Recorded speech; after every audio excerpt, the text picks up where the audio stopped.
E por falar em Alzheimer, cuidando do cuidador.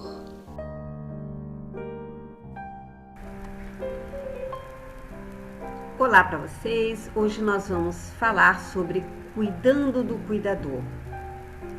Estaremos desenvolvendo esse tema mais voltado para a doença de Alzheimer. O que acontece efetivamente dentro de uma família onde alguém passa de um momento onde a sua vida corre normal para assumir um papel de cuidador de alguém com Alzheimer?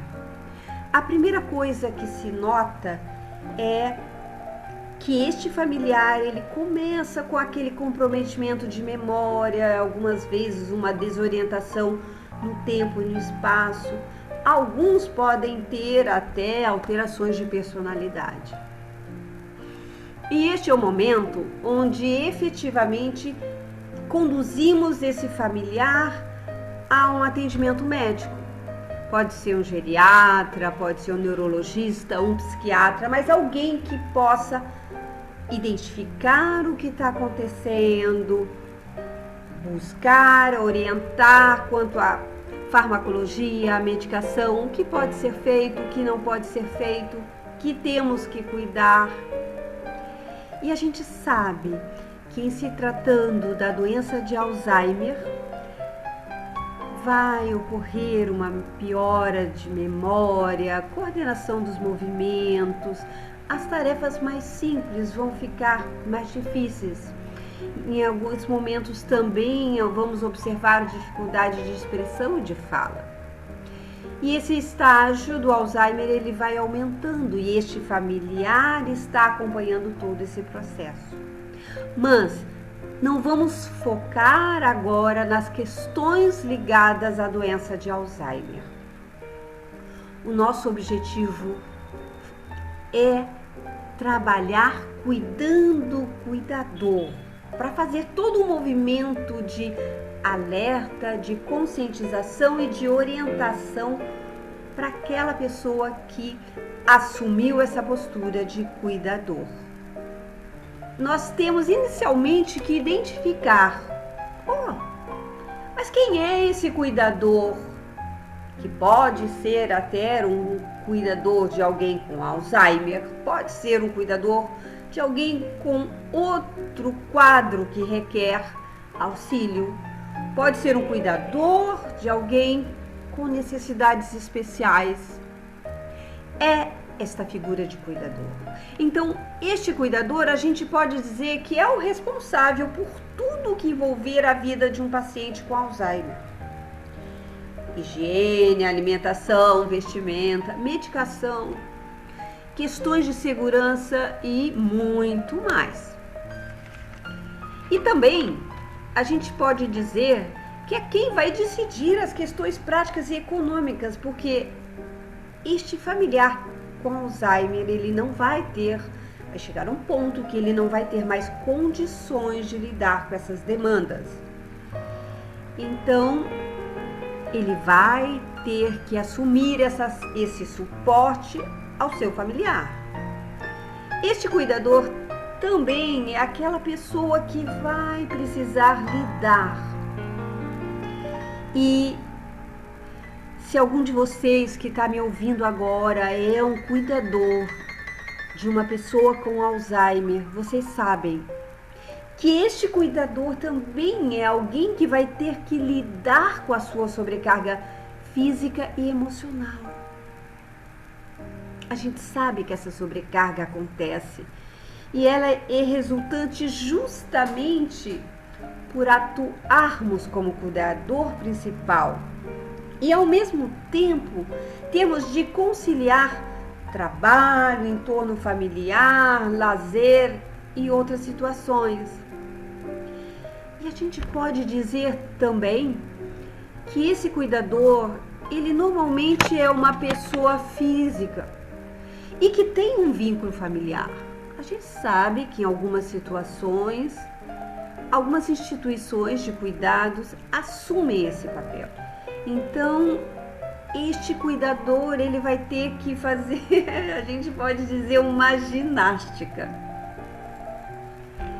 É uma verdade, vocês que são cuidadores, vocês efetivamente, e eu também sou uma cuidadora de certa forma, eu também tenho uma filha especial. Nós temos que fazer uma ginástica para dividir as tarefas, dividir as responsabilidades. E vocês sabem que nós cuidadores, por termos um vínculo afetivo, acaba existindo também esse sofrimento real, que é justamente o que falamos, a sobrecarga emocional. Agora, se a gente perguntar por que o cuidador precisa de cuidados, é uma ótima pergunta. Mas eu vejo que esse cuidador, ele precisa de cuidado, eu preciso de cuidado como cuidador, vocês precisam de cuidado como cuidador. Primeiro porque somos seres humanos. Somos seres humanos dispostos a doar o nosso coração, o nosso tempo, o nosso cuidado, a nossa atenção a alguém. E às vezes esse alguém é um familiar e às vezes não é. Às vezes podemos estar ajudando uma outra pessoa, dando um suporte, um acolhimento às necessidades. A questão que trazemos é que este familiar, ele tem necessidades também. E além das necessidades, ele tem emoções, é um ser humano que tem sonhos. E de repente a sua vida muda. Vocês sabem que a vida muda. E ele vai ter que começar a equilibrar todas as instâncias da sua vida e às vezes ele não sabe como fazer isso, ou como buscar, ou como equacionar tudo isso, junto com o trabalho paralelo de cuidar o seu familiar, vencendo esse desafio e ainda entregando o seu coração e o seu amor a essa pessoa que ele ama. Isso é importante. Eu gosto de trazer uma metáfora do polvo. As pessoas que me conhecem sabem que às vezes eu trago essa metáfora. E ela está também no meu terceiro livro, Treinamento da Flexibilidade quando nós e nossas crianças enlouquecemos. Essa metáfora, ela diz assim: todos nós somos como polvos. Nós temos uma série de tentáculos e cada tentáculo ele representa algo que é importante para nós e para a nossa vida. Agora, se formos pensar o que pode acontecer se deixarmos de cuidar de 1, 2 ou 3 tentáculos que sejam importantes. Como, por exemplo, podemos compreender como tentáculo a saúde, a família, lazer, carreira profissional. Mas aí a nossa vida muda e temos que cuidar um familiar com Alzheimer ou outro familiar ou outra pessoa com um comprometimento mais severo. Não sabemos como cuidar dos nossos tentáculos. E quando não cuidamos dos nossos tentáculos, nós podemos não saber mais como nadar no oceano. Nadar no oceano da nossa vida. Nadar no oceano da nossa vida é algo importante. É algo que cada um de vocês precisa priorizar. Eu trouxe para vocês uma figura em formato de pizza, onde nós dividimos prioridades. Então, nós podemos pensar no vértice dessa figura, nós temos a pontuação 0. Na extremidade externa, nós vamos ter a pontuação 10. Então, por exemplo, se no quesito saúde eu acho que eu não estou cuidando da minha saúde, então eu me coloco uma pontuação 3. família, vamos dizer, 2, eu não vejo ninguém há muito tempo. Amigos, 0. Lazer, às vezes eu faço uma coisinha ou outra, vamos dizer 4. Se eu for unir esses pontos, observem, dentro do meu gráfico pizza que eu estou apresentando para vocês, vocês vão perceber que eu estou muito afastado de estar me dando uma qualidade de vida dentro do quê? Dentro das minhas necessidades como ser humano. E eu volto a ressaltar, além de cuidador, eu sou um ser humano. Você que está me ouvindo é um ser humano. E a gente tem que ter esse cuidado. Agora, se formos pensar, e o que o cuidador pode fazer para se cuidar? A primeira coisa é se proporcionar saúde, bem-estar nas áreas importantes da sua vida. Olha só, pode parecer estranho sugerir que um cuidador se proporcione saúde e bem-estar dentro de uma rotina que a gente sabe que é cansativa e que é desgastante emocionalmente. Como alguém com uma rotina tão cansativa e desgastante vai ter tempo para se proporcionar saúde e bem-estar? Muitos de vocês vão estar se perguntando como. A questão é, nós vamos precisar gerenciar e readequar essas áreas da nossa vida que são importantes. E precisaremos fazer uma ação.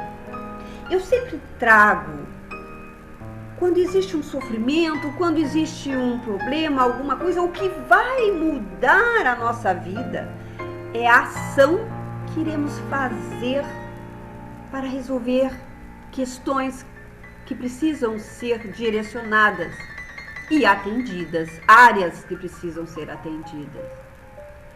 Talvez a gente não possa efetivamente desempenhar ou abraçar ou fazer ou atender todas as áreas. Mas uma parcela precisa ser atendida para que a gente tenha bem-estar. Outra questão muito importante é evitar os comportamentos de isolamento em relação a familiares e amigos.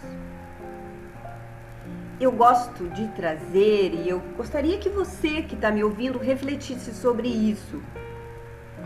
Quando a gente se afasta de pessoas, dos amigos, da família, o meu sentimento é que esse afastamento é como se fosse uma súplica por ajuda.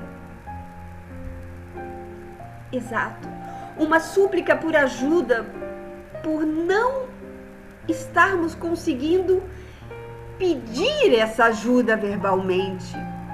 Então, o nosso comportar de nos isolar é uma forma de dizer, notem, eu estou fazendo um comportamento que eu quero que você me ajude.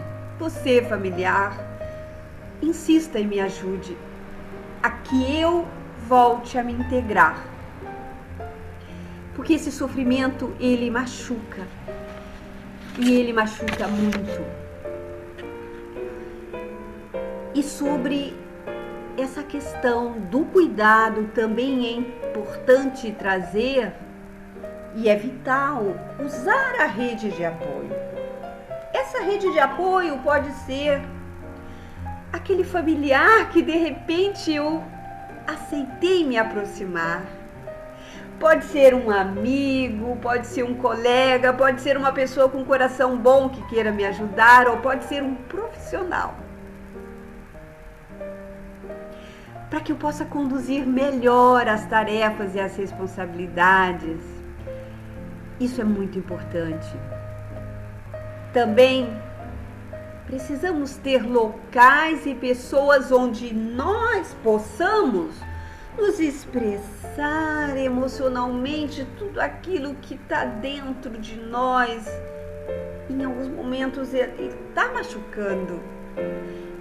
Precisamos colocar para fora e ter esse acolhimento, esse respaldo profissional apropriado. Eu posso buscar um psicólogo que me faça todo esse trabalho de compreensão, de percepção, de aprendizado, de estratégias, manejos. Eu posso participar de um grupo de ajuda, onde eu escuto outro familiar que é cuidador também trazer do seu sofrimento. E é um momento num grupo de ajuda onde eu tenho oportunidade de ver que o meu sofrimento não é apenas meu, outra pessoa também sente as mesmas coisas. E aquele momento onde podemos dividir e nos acrescentar um pouco mais. Então, a gente precisa estar aberto à ajuda de outras pessoas.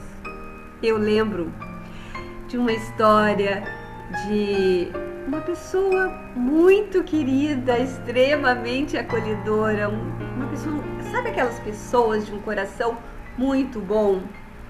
E ela era assim a vida inteira, muito dada, sempre pronta a ajudar. Mas um dia, por uma situação drástica, ela perdeu o marido. Só que foi um sofrimento tão grande que ela se afastou das pessoas. As pessoas vinham procurá-la e ela pedia que o filho dissesse: diz que eu estou dormindo, tomei uma medicação, não posso.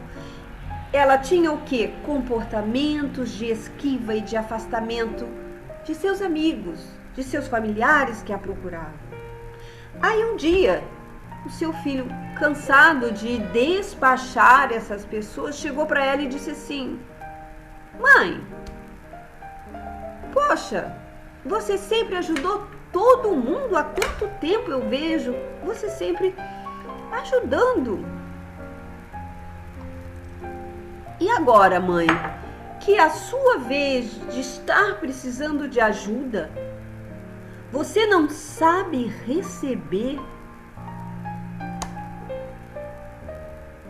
Algumas vezes, nós precisamos aprender também a receber e nos permitir sermos acolhidos. É importante trazer que não precisamos ser mulheres maravilha ou super-homens. Precisamos aceitar que temos limites. Então, quando eu delego tarefas e aceito a ajuda ou a escuta de uma outra pessoa ou um grupo de apoio, eu estou fazendo um processo de equilibrar áreas importantes da minha vida, inclusive o meu emocional. Essa atitude de aprender a receber e nos permitir ser acolhido é uma atitude que nos respeita. Eu preciso que vocês comecem a pensar sobre isso. Também é importante termos consciência do esforço que nós temos. A gente tem que aprender a sentir que fazemos movimentações de esforço, de boa vontade, de entregarmos o nosso coração no cuidado que temos ao nosso familiar, com Alzheimer ou com necessidades especiais ou com outro quadro que precisa de ajuda. Então, quando eu noto o meu esforço, eu também estou notando o meu valor, o meu movimento de entregar o meu coração.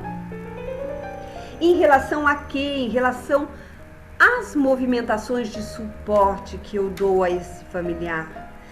Só que nesse momento também é importante que eu saiba definir limites em relação a essas demandas do dia a dia. Por exemplo, em algum momento eu posso precisar de ajuda e eu tenho que ter a capacidade para sentir que eu preciso de ajuda.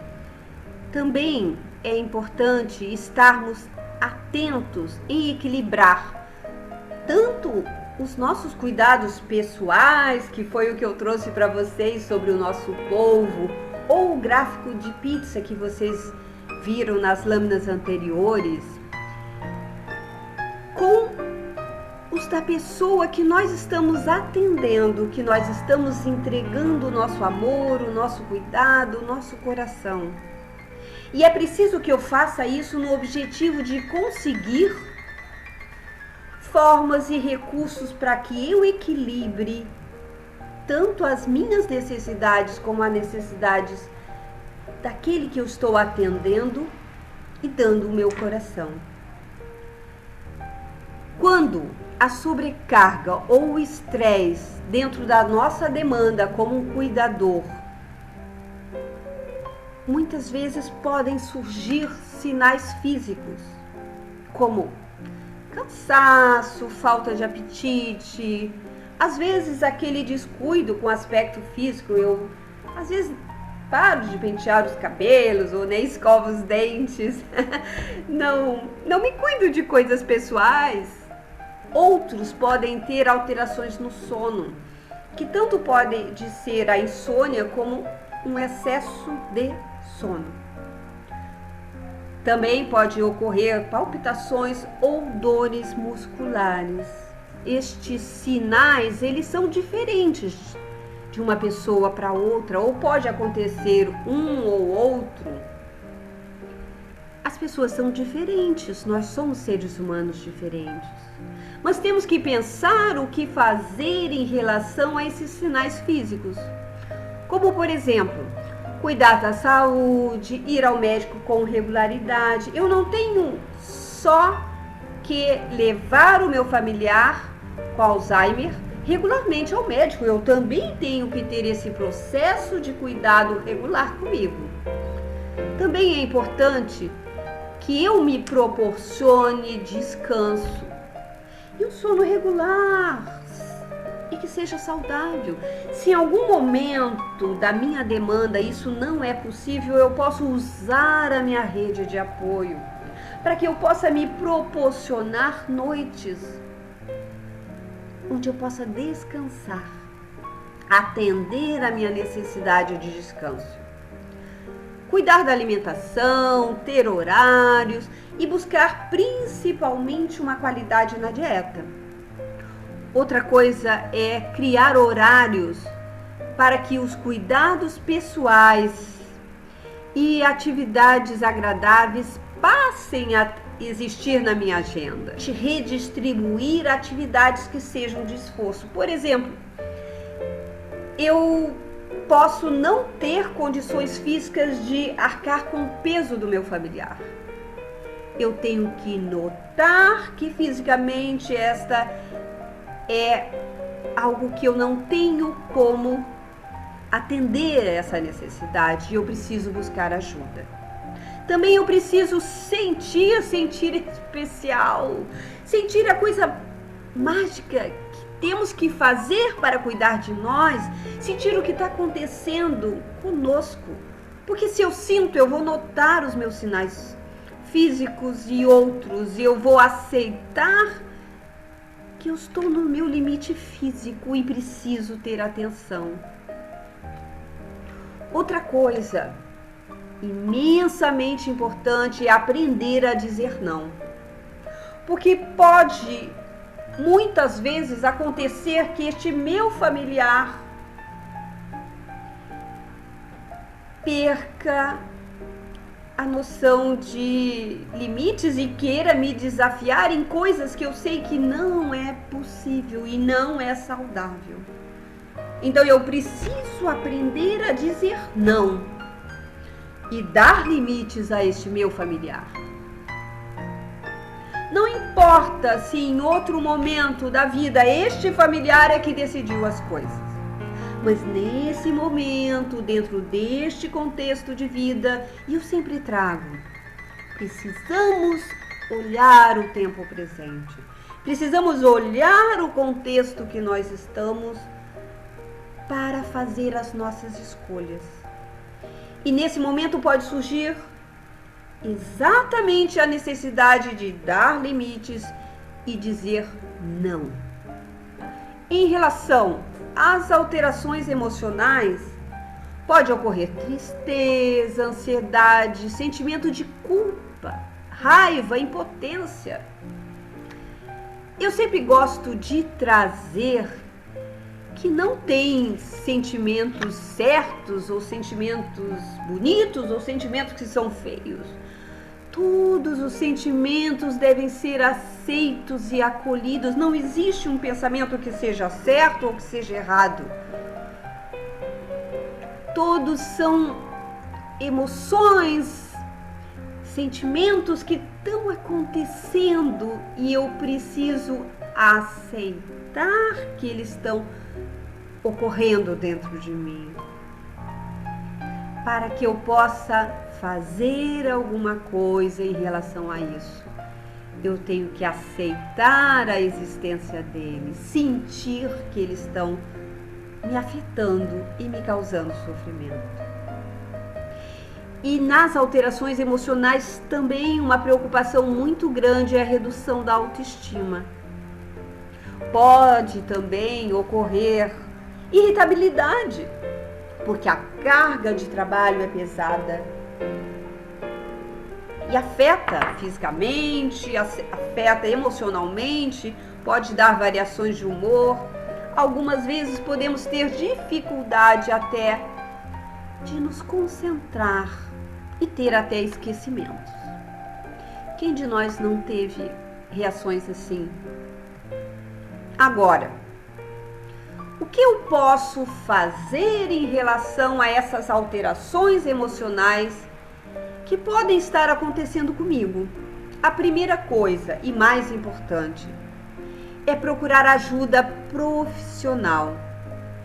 E essa ajuda profissional pode ser um psicólogo da sua confiança, onde você sinta que pode ser ouvido, que você vai ter o seu acolhimento, o seu direcionamento, aquela escuta que você precisa. Eu posso, de repente,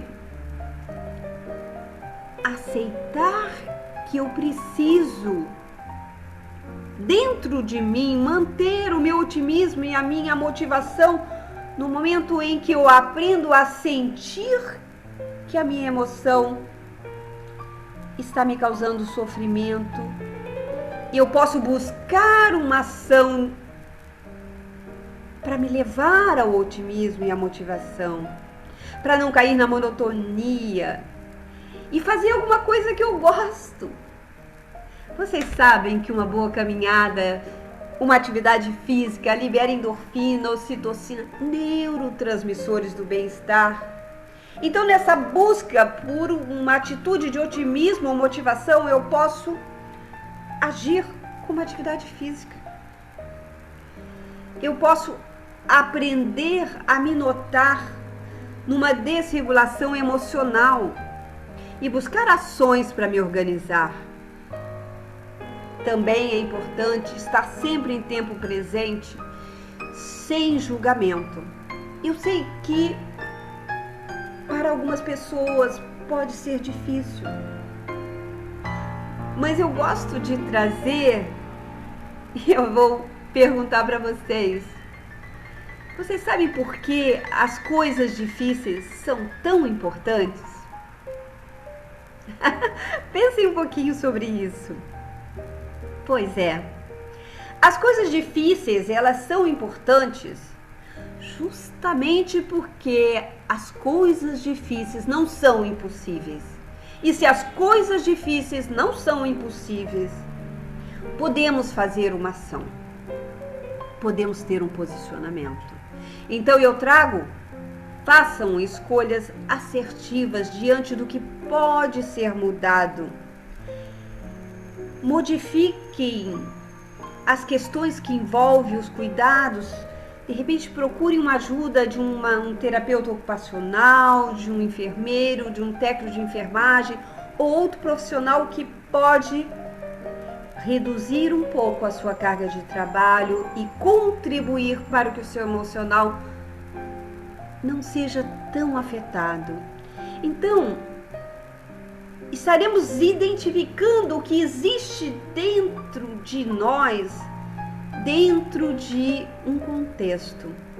E aqui eu quero trazer para vocês que não importa efetivamente o sofrimento que estejamos a passar, se o meu sofrimento é com o meu familiar de Alzheimer ou se o meu sofrimento é no atendimento a alguém com necessidades especiais ou uma outra patologia. Às vezes nós precisamos descobrir o que existe de importante dentro da minha situação de sofrimento. E às vezes dentro da nossa situação de sofrimento, eu digo nossa porque também é minha, a gente precisa notar que escolhemos entregar o nosso coração e o nosso amor para esse nosso familiar, quer seja com Alzheimer, quer seja com necessidades especiais, quer seja com outro quadro que requer cuidados. Então, quando a gente para e a gente entra em contato com o que é importante para mim dentro desse momento de sofrimento, paramos e respiramos, conseguimos uma tranquilidade maior dentro da nossa escolha de entregar o nosso coração e o nosso amor. Para o nosso equilíbrio, precisamos nos permitir momentos agradáveis. E esses momentos agradáveis precisam ser sem culpa. Nas alterações da vida social, pode ocorrer redução dos momentos com familiares e amigos que falamos um pouco antes. Não ajuda. Também pode ter redução ou perda de interesse por atividades e hábitos que eram desenvolvidos antes, como por exemplo, eu dava aquela caminhada e parei. Eu preciso retomar essa caminhada. Ou às vezes, outra alteração na vida social que não é boa é quando eu escolho me isolar socialmente. Não ajuda. Então, o que eu posso fazer em relação a essas alterações na vida social? Uma coisa importante é se assessorar de grupos ou associações de apoio. Nós temos muitos grupos que fazem um trabalho muito bonito de escuta, onde você tem a possibilidade de ter aquele acolhimento e de muitas vezes ter a percepção de que a sua dor também é uma dor que existe dentro da outra pessoa que participa desse grupo. A sua dor não é única. Essa percepção, ela acolhe, ela divide, ela agrega possibilidades de ajuda e de conforto. Tem muitos grupos que são muito positivos. Você pode também se assessorar de profissionais, por exemplo, de terapeutas ocupacionais, de enfermeiros, para que você possa equalizar melhor, redistribuir melhor as demandas da sua função de cuidador e continuar mantê-la bem e com o funcionamento que é necessário. Eu gosto de trazer que você precisa manter as suas atividades que lhe sejam gratificantes. Às vezes é aquilo, eu não tenho tempo e aí muitas vezes na fase terminal a gente sabe que é mais difícil você manter atividades gratificantes, como uma caminhada, como uma corrida ou um horário na academia. Mas essas atividades, elas fazem com que a gente libere endorfina, ocitocina, que são neurotransmissores do bem-estar e só vão contribuir para que a gente se estabilize mais emocionalmente. E nos estabilizando emocionalmente, nós podemos ter melhores condições de dar continuidade à vida social e não ter tantas questões físicas. Por isso que é a questão de evitar entrar nesse processo de isolamento social é muito importante. Eu preciso bastante que vocês pensem sobre isso. E eu trouxe para vocês, às vezes, pode ficar muito, muito difícil sair. Ok, nós não vamos ter uma receita pronta, tem que ser assim ou tem que ser dessa outra forma. Eu sempre trago, sempre teremos que olhar o contexto. Podemos saber o certo, o que contribui, o que não contribui, mas há uma necessidade de sempre olharmos o nosso contexto. O que está acontecendo em tempo presente no meu contexto? A gente reconhece que em alguns momentos efetivamente pode ser tudo muito difícil, porque essa situação acontece. Mas mesmo assim, se comunique com seu familiar, se comunique com seus amigos, receba eles. Use o WhatsApp, use o telefone, mas mantenha os contatos. Também é importante a gente trazer a questão de deixarmos de centralizar todos os cuidados ou atendimentos do nosso familiar. Pode ser difícil e eu reconheço que é difícil para muitas pessoas aprender a delegar tarefas ou atividades que tenham que ser feitas. Mas aí eu trago, se efetivamente esta é uma dificuldade real que você sente, procure ajuda, procure um terapeuta, um psicólogo que possa lhe ajudar a aprender uma estratégia, aprender um manejo melhor para se posicionar. E foi aquilo que nós falamos antes, aprender a dizer não, aprender a usar algo que é muito especial. Equilibrar a afetividade e a firmeza. Esse aprendizado de equilibrar a afetividade e a firmeza vai nos ajudar muito. Isso vai nos proporcionar que possamos tanto nos posicionar, delegar tarefas, como dizer não nos momentos onde seja necessário. Porque também é preciso que possamos respeitar e perceber os nossos limites. Nós somos seres humanos, vocês já pensaram sobre isso? Nós somos seres humanos e temos limites. Então, precisamos olhar e sentir quando os nossos limites precisam de cuidado, para que a gente possa fazer ações para o nosso bem-estar e qualidade de vida. Outra questão que é importante dentro da realidade do cuidador é aceitar a finitude da vida. A gente sabe que muitas vezes pode ser difícil, mas precisamos aprender a aceitar esta finitude, porque ela acontece para todos.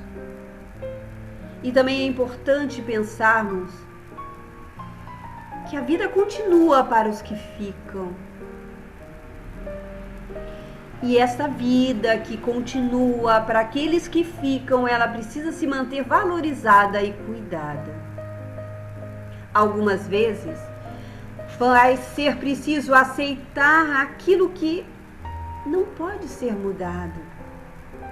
Algumas coisas não podem ser mudadas. E dentro do processo de luto pode acontecer a negação, a raiva. A raiva faz parte da normalidade. Depois vem a barganha, a depressão, até chegar ao processo de aceitação dessa finitude da vida. Vamos enfrentar sem culpa, porque dentro da nossa imperfeição ainda temos que buscar o nosso melhor dentro de qualquer sofrimento. Alguns podem precisar de um tempo maior, outro menor, mas é importante que possamos ter liberdade para expressar as emoções e deixar aberto o apoio da rede, de amigos, de familiares. E se elas estão surgindo em tempo presente, vamos constatar a existência dessas recordações e aceitar que elas estão ocorrendo num determinado momento. Podemos ser, fazer e ser significativa e importante dentro da minha vida, dentro da nossa vida que continua. Então eu gosto de trazer e sugerir: sintonizem-se com o amor existente na sua escolha, na escolha de você que está me ouvindo agora em ser um cuidador.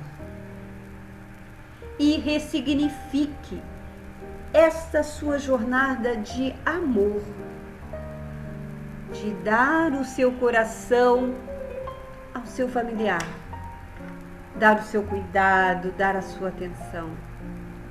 Identifique o que é possível fazer para dar continuidade a esse amor que foi genuíno e bom e que existe dentro de você,